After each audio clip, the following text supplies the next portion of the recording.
হিন্দু মুসলমান সম্প্রীতির এক উজ্জ্বল উদাহরণ হচ্ছে বাংলাদেশ, ভারত না। ভারতের কিছু মিডিয়া আমাদের বিরুদ্ধে যেভাবে অপপ্রচার করছে, একটি দেশ থেকে ক্রমাগতভাবে বাংলাদেশের বিরুদ্ধে অবিরাম অপপ্রচার করা হচ্ছে। এইরকম একটি ভয়ঙ্কর অত্যাচারী লুণ্ঠনের রত একটি সরকারের পতনের পর সেই সরকারকে এবং সেই সরকার কেন পতন হলো এই আফসোস, এই অনুশোচনায় ভারতের কিছু মিডিয়া আমাদের বিরুদ্ধে যেভাবে অপপ্রচার করছে, তো এই যে পরিস্থিতি, এই যে বৈদেশিকভাবে যে চক্রান্ত হচ্ছে, এগুলো তো মোকাবেলা করেই আমাদেরকে আমাদের সঠিক পথে এগোতে হবে।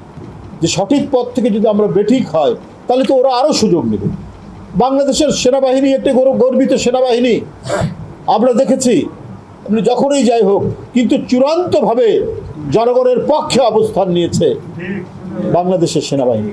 সেই সেনাবাহিনী সম্পর্কে ভারতের পশ্চিম বাংলার একটি বহুল প্রচারিত পত্রিকা নানা ধরনের অপমানজনক মন্তব্য করে প্রতিবেদন করছে। কারণ কি?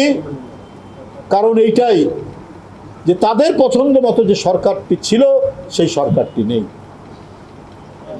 তারা এক ধরনের অনুশোচনায়, এক ধরনের বেদনায়, এমন এক মনোবেদনায় ভুগছেন যে তারা ক্রমাগতভাবে মিথ্যা বয়ান তৈরি করে বাংলাদেশের মানুষকে বিভ্রান্ত করার তারা চেষ্টা নিয়েছেন, বা আন্তর্জাতিক পরিসরে অপপ্রচার করার চেষ্টা করছেন। কিন্তু বাংলাদেশের আভ্যন্তরীণ পরিস্থিতি তো অনেক ভালো, অনেক সুস্থির শান্তি সেখানে বিরাজ করছে, কিন্তু এইটা তারা পছন্দ করছে না। কারণ শেখ হাসিনার মাধ্যমে তারা তাদের এজেন্ডা বাস্তবায়ন করতে পারত, কিন্তু এদেশের জনগণ তার নিজের ইচ্ছায় তার সরকার কেমন হবে, তার পররাষ্ট্রনীতি কেমন হবে, তার আভ্যন্তরীণ নীতি কী হবে, এইটা নির্ধারণ করার শেখ হাসিনার আমলের কোনো সুযোগ ছিল না। ওই দেশটি শেখ হাসিনার মাধ্যমে তাদের নীতি, তাদের পলিসি এখানে বাস্তবায়ন করেছে। এখন সেইটা হাতছাড়া হওয়া যাতে বাংলাদেশের মানুষের বিরুদ্ধে,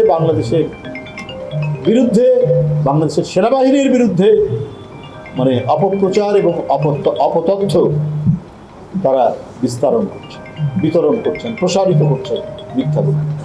আমরা বিস্ময়ে দেখছি যে ভারত তো একটি বৃহৎ গণতান্ত্রিক দেশ, আমরা যেমন তাদের বিভিন্ন বাংলাদেশের প্রতি আচরণের কারণে আমরা যেমন সমালোচনা করি, কিন্তু দেশের আভ্যন্তরীণ গণতন্ত্রের জন্য তো আমরা তাদেরকে প্রশংসাও করি।